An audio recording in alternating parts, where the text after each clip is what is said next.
Bismillahirrahmanirrahim. Assalamualaikum warahmatullahi wabarakatuh. Bismillah walhamdulillah la haula wala quwata illa billah. Terima kasih pada teman-teman semuanya yang sudah bergabung dalam perkuliahan ekonomi industri. Jika pada pertemuan kemarin kita belajar terkait dengan definisi dan ruang lingkup industri, untuk pertemuan kali ini kita akan belajar terkait dengan pelaku dari industri. Siapakah pelaku dari industri? Yaitu perusahaan. Jadi dalam pertemuan kali ini kita akan membahas terkait dengan teori perusahaan. Istilah perusahaan itu tentunya sudah tidak asing bagi kita semuanya, bahwa perusahaan merupakan suatu unit organisasi yang menggunakan berbagai sumber daya input untuk menghasilkan barang atau jasa, dan motifnya adalah mencari keuntungan. Ada beberapa hal yang bisa kita garis bawahi dari definisi tersebut, yaitu merupakan unit organisasi. Jadi di dalam perusahaan itu ada struktur organisasinya, siapa ketuanya, siapa direkturnya, kalau itu merupakan berbentuk PT, siapa itu manajernya, siapa yang melakukan penjualan, siapa yang melakukan produksi, siapa yang melakukan packing, dan seterusnya. Itu merupakan sebuah unit organisasi. Unit organisasi tersebut menggunakan berbagai sumber daya input tenaga kerja, input modal, input bahan mentah, input entrepreneurship, di mana input-input tersebut akan diolah, akan diproses, menghasilkan barang atau jasa dengan value yang lebih. Outputnya adalah barang atau jasa yang memiliki nilai tambah dari input tadi, dari sebelumnya. Tujuannya apa mereka bersusah payah melakukan hal itu? Tujuannya secara umum adalah mencari keuntungan. Jadi kalau ada seseorang mendirikan perusahaan, tidak lain tidak bukan pasti dikatakan bahwa orang itu akan sedang mencari keuntungan. Dari definisi tersebut, maka tujuan dari perusahaan adalah secara umum adalah untuk cuan, untuk mencari keuntungan. Ada tidak perusahaan yang tidak mencari keuntungan? Oh, tentu saja ada. Contohnya adalah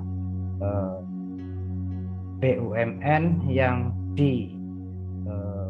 menerima mandat khusus dari pemerintah untuk menyediakan barang dan jasa untuk kepentingan publik. Misalkan Pertamina yang diberi tugas untuk menyediakan BBM untuk masyarakat.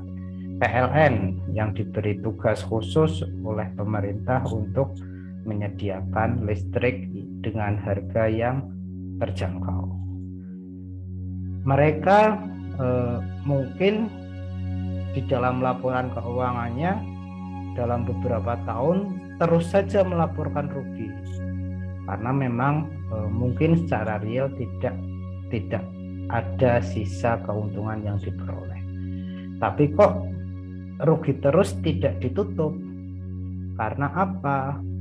Karena mereka memang motif dibentuk BUMN tersebut untuk menyelenggarakan kebutuhan publik, menyediakan kebutuhan barang-barang publik, yaitu BBM dan PLN dalam contoh tadi.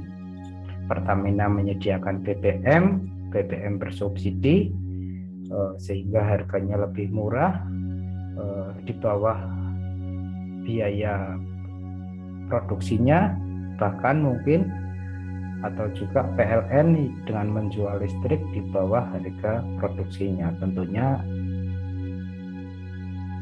untuk menjual di bawah harga produksi pasti dipastikan akan rugi. Namun mereka mendapatkan tugas khusus untuk menyelenggarakan hal itu. Oleh karena itu, kalaupun mereka rugi, perusahaan tersebut rugi, tidak akan ditutup karena mengemban misi yang mulia tadi. Perusahaan itu secara bentuknya bisa digolongkan menjadi dua, yaitu perseorangan dan persekutuan. Perusahaan perseorangan adalah badan usaha yang dimiliki dan dikelola oleh individu. Pemilik mengelola sendiri perusahaan tersebut. Usaha perseorangan ini merupakan badan usaha yang paling sederhana. Contohnya adalah usaha dagang. Misalkan Ruben Onsu membuat perusahaan ayam geprek Bensu. Ini merupakan perusahaan perseorangan yang punya dia tapi memperkerjakan karyawan. Jadi tanggung jawab jika ada komplain dari masyarakat, misalkan tiba-tiba makanannya konsumennya keracunan, yang mendapat komplain dan menerima komplain dan mengatasinya adalah pemiliknya. Ketika perusahaan ini rugi, maka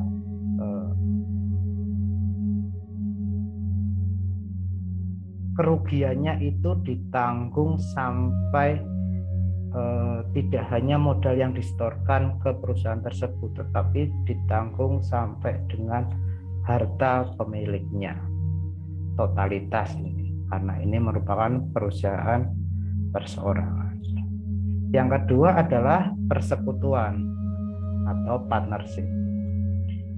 Perusahaan persekutuan ini bisa dibedakan menjadi dua, yaitu bukan berbadan hukum atau badan usaha bukan berbadan hukum, dan badan usaha yang berbadan hukum. Badan usaha yang tak berbadan hukum adalah suatu perusahaan yang dibentuk dengan tanpa memiliki sekat yang jelas antara harta pribadi pemiliknya dengan aset perusahaan. Jadi antara seperti perusahaan perseorangan tadi, antara harta perusahaan dengan harta pemiliknya itu tidak dipisah, tidak ada sekat yang jelas, campur aduk.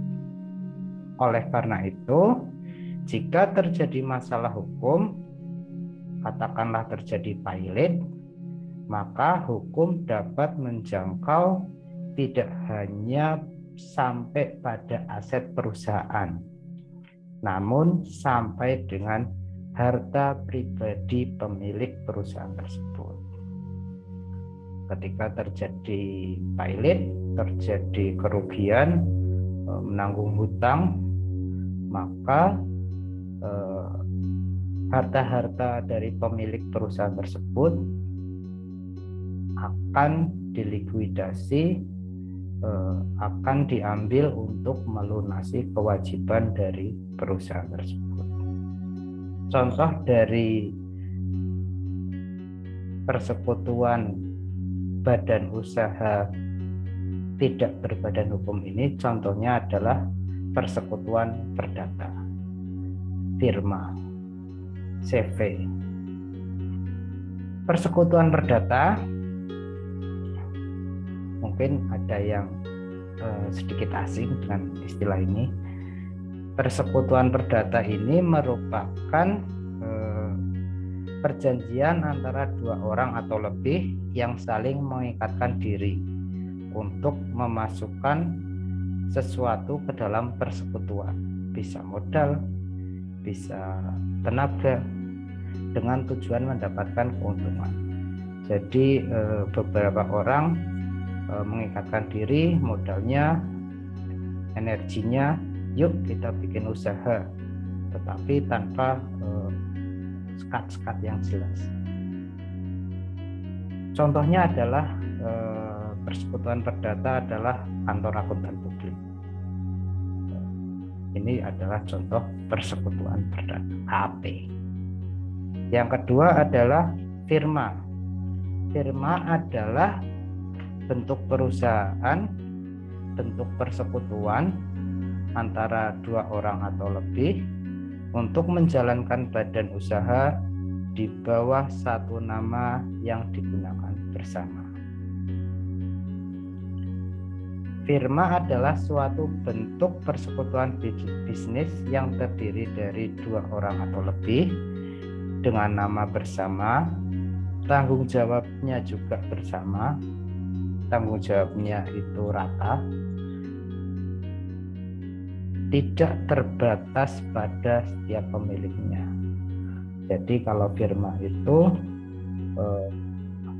beberapa orang, dua orang atau lebih, berkomitmen membentuk badan usaha, urunannya berapa bareng-bareng, terus kerjanya juga bareng-bareng. Jadi mereka melakukan baik modal maupun tenaga itu dikerjakan bersama-sama, tanggung jawabnya juga bersama-sama. Sementara CV atau Komanditer Vennootschap merupakan badan usaha yang mempersekutukan modal dari dua orang atau lebih yang akan terbagi menjadi pemodal aktif dan pemodal pasif, persero aktif dan persero pasif. Pemodal aktif ini adalah orang yang berperan di dalam memberikan modal dan sekaligus ide serta tenaganya untuk kegiatan operasional perusahaan. Sementara yang pasif tadi hanya menyetorkan modalnya saja. Jadi persero aktif selain modalnya juga masuk ke dalam perusahaan, ke dalam CV tadi, orangnya juga terjun langsung mengelola perusahaan, mengelola CV. Sementara yang lain temannya hanya menyetorkan modalnya. Bagaimana jika CV ini nanti terjadi masalah hukum?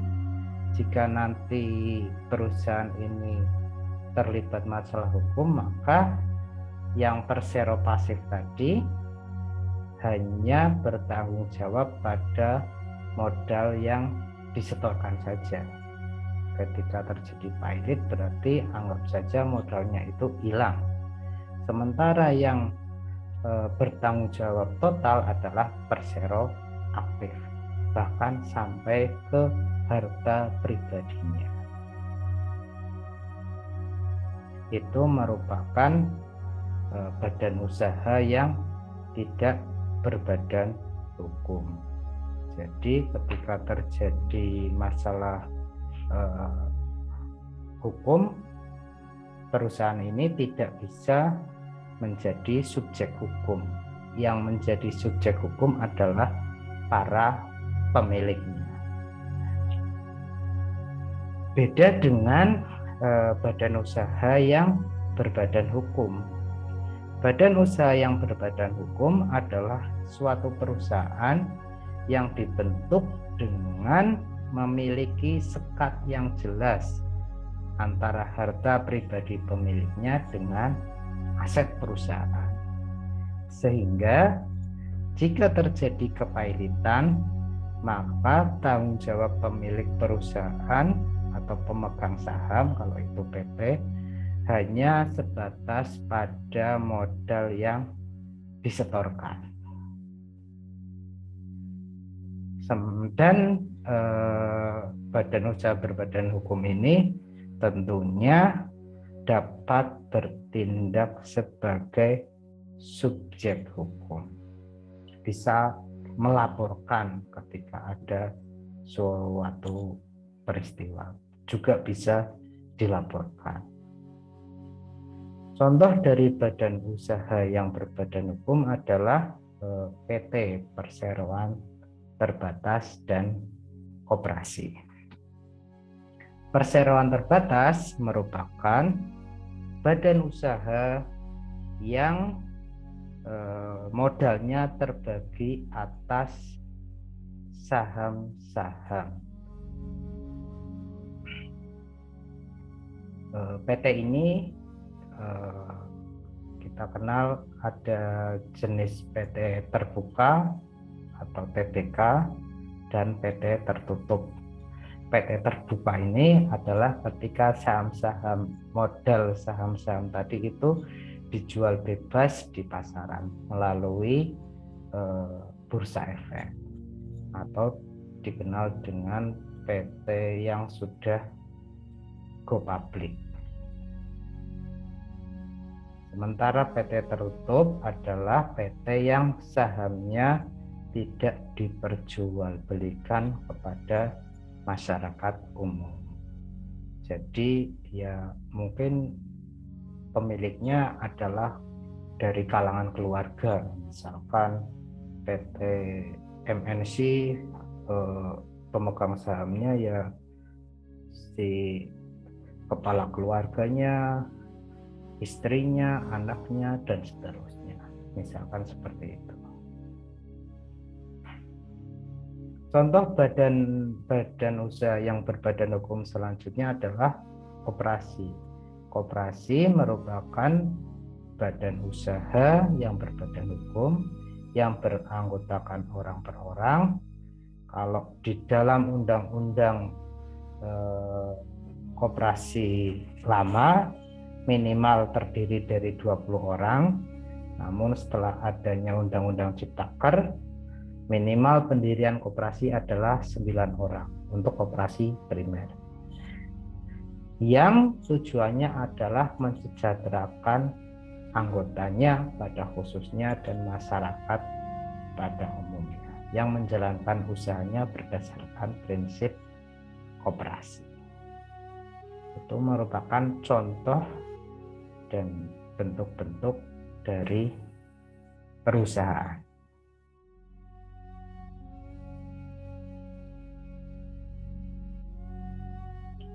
Nah, besar kecilnya perusahaan sangat menentukan maju mundurnya perusahaan.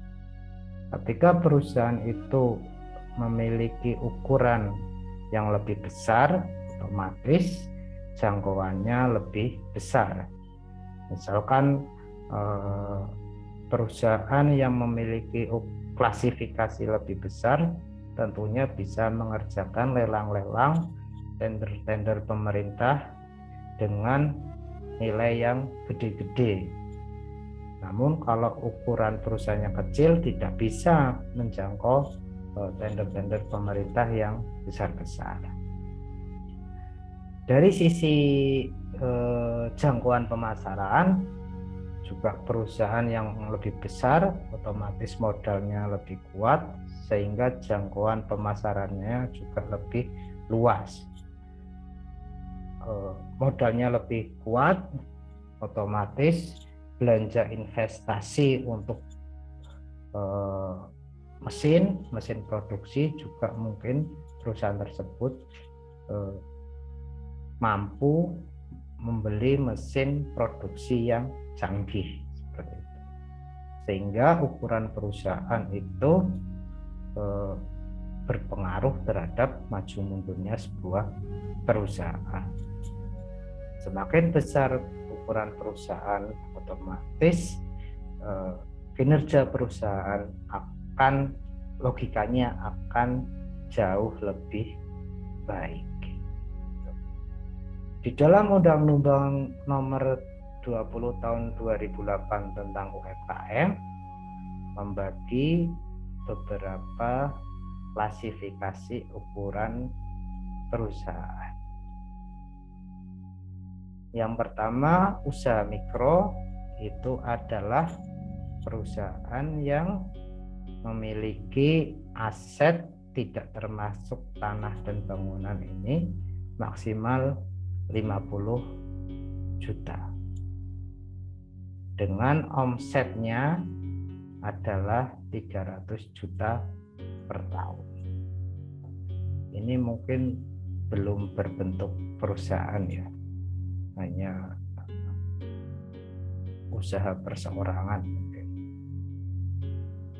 Untuk ukuran perusahaan usaha kecil itu asetnya lebih dari 50 sampai dengan 500 juta, rentang antara 50 sampai 500 juta. Sementara omsetnya adalah lebih dari 300 juta sampai dengan 2,5 miliar.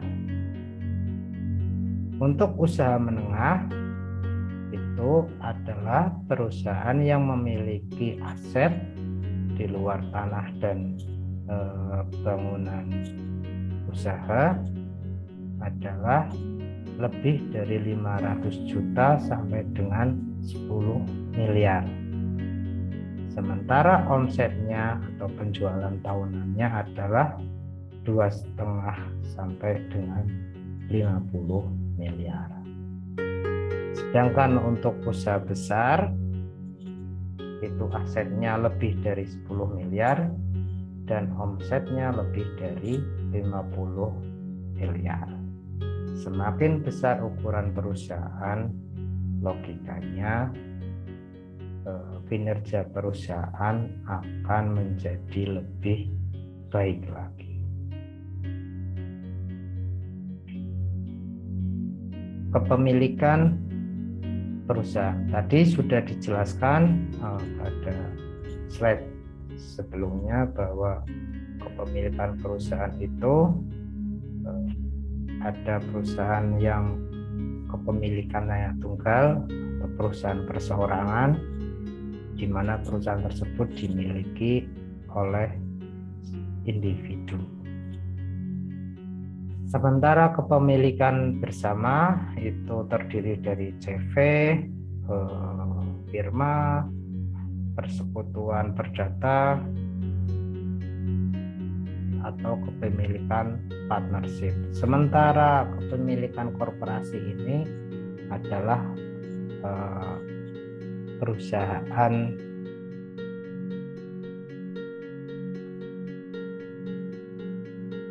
di dalam menjalankan kegiatan operasinya, kegiatan produksinya, setiap perusahaan itu pasti akan mengeluarkan biaya atau cost.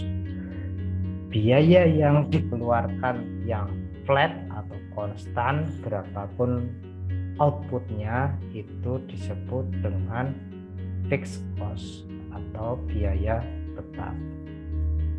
Sementara biaya yang dikeluarkan berdasarkan naik turunnya jumlah barang yang diproduksi disebut dengan biaya variabel atau variabel cost. Biaya variabel ini bergantung kepada kuantiti yang diproduksi dari proses produksi tersebut, sehingga total biaya yang dikeluarkan perusahaan, total cost adalah fixed cost ditambah variable cost. Ketika perusahaan sudah memproduksi, sudah melakukan kegiatan produksi, sudah mengeluarkan biaya fixed cost dan variable cost, dan barang itu dijual, harganya berapa, maka selisih antara harga dengan biayanya disebut dengan profit atau keuntungan. Semakin besar biayanya berarti akan mengurangi profit dari perusahaan. Sementara jika perusahaan itu mampu melakukan efisiensi, menekan biaya, atau berproduksi pada tingkat yang paling efisien sehingga biayanya itu relatif sedikit, kecil, maka profitnya akan jauh lebih besar lagi. Oleh karena itu, perusahaan itu harus pandai menghitung pada tingkat berapa dia berproduksi, karena siklus dari biaya produksi perusahaan adalah ketika perusahaan terus menambah kuantitinya, maka biaya produksinya lama-lama akan menurun rata-ratanya seiring dengan bertambahnya jumlah kuantiti, namun akan stop pada titik tertentu, pada titik terendah dari biaya rata-ratanya.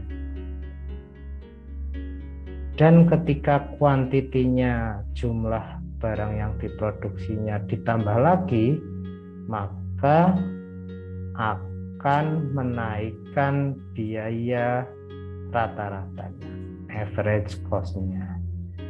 Oleh karena itu, perusahaan harus tahu tingkat produksi paling efisien itu berada di titik berapa.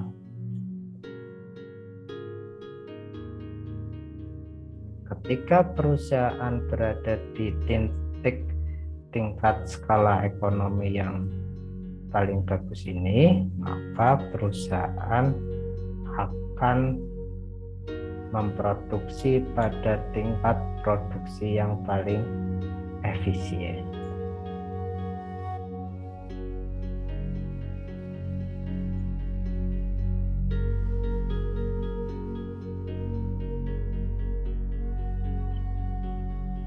Perusahaan, saya ulangi, flashback ke depan sedikit. Perusahaan, definisi dari perusahaan adalah unit organisasi yang mengolah input, sumber daya input menjadi output untuk memperoleh keuntungan. Karena ini merupakan sebuah organisasi, suatu organisasi, maka di situ peran seorang pemimpin sangat menentukan maju mundurnya perusahaan.